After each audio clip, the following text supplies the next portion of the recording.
Friends नमस्कार आपण माननको मोर channel Indian flavour को बहुत बहुत स्वागत जनाऊे। फ्रेंड्स आज मुझे अति सुआदिया ओडिशार पारंपरिक जलखिया बिरी बरार रेसिपी। फ्रेंड्स देखंतु देखा पूरापूरी मार्केट परी होईछि, देखा जमिति खाइबा पई मध्य अति सुआदिया प्रस्तुत होईछि।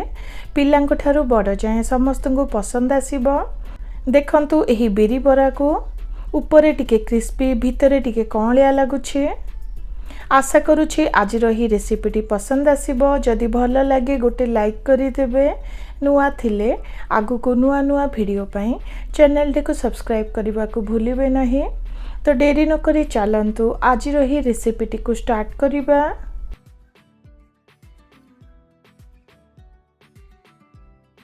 फ्रेंड्स एठी देखंतु प्राय गोटे कप हेबो चोपा छड़ा बिरी को मो प्राय 4 रु 5 घंटा पे बतुरी नेइथिली। देखंतु बिरी भल भाबरे बतुरी जाइछि। एबे पानी को छाणी ने गोटे ब्लेंडर को काढी नबा।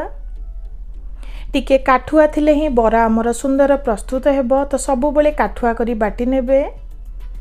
एबे देई दबा सेथिरे अल्प टिके पानी को देला परे टिके काठुआ करी बाटी नेउछि। फ्रेंड्स देखंतु काठुआ ओ चिकन करी बाटी नेछि। एबे गोटे पात्र को काढी नेले। देखंतु एही परी ही रहिबा दरकार। देखंतु केते काठुआ ओ चिकन होइछि। अधिका पानिया होई जाए तो एठी आपण माने अल्प टिके सुजी को मध्य देई परिबे। एबे कभर करी नहीं प्राय 10 रु 15 मिनिट पाई रेस्ट रखी दबा, जहा द्वारा बेटर टिके नरम होई जिवो। प्राय 10 रु 15 मिनिट पाई रेस्ट रखी नेली। फ्रेंड्स देखंतु एबे भल भाबरे हाथ किंबा स्पून सहायता रे एही परी फेंटी नबा, जहा द्वारा बहुत सुंदर बरा हमर प्रस्तुत हेबो। बेटर को भल भाबरे फेंटी नेली। एबे चलंतु सेथिरे बाकी सामान को दबा। टिके क्रिस्पीनेस पाई एठी मु गोटे चमच हेबो सुजी को देउछि। आधी चमच हेबो जीरा को देई दबा, जहा द्वारा बहुत सुंदर बास्ना और टेस्ट आसीबो। एबे सेथिरे स्वाद अनुसार लूण को दबा।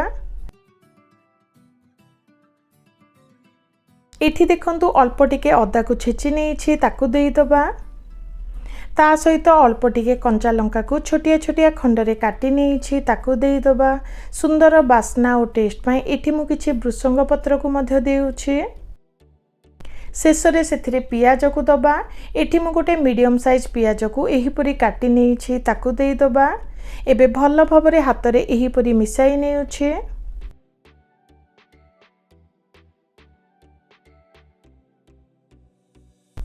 फ्रेंड्स भल भाबरे मिसाई नेछि। एबे चलंतु बरा सब को छाणी नबा।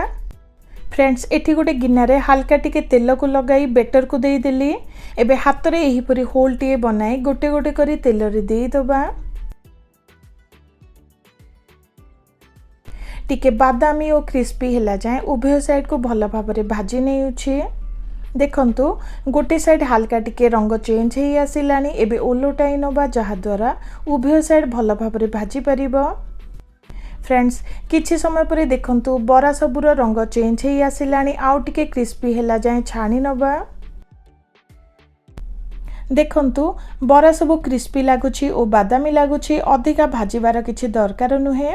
वर्तमान हमर बिरी बरा रेडी हे गला। एबे गोटे प्लेट को काढी नेउछि। तो फ्रेंड्स देखंतु अति सुआदिया बिरी बरा आमर रेडी हो गला। मार्केट रु किनिबार किछि दरकार नुहे। पिलांग ठारू बड़ जाए समस्त को पसंद आसीबो।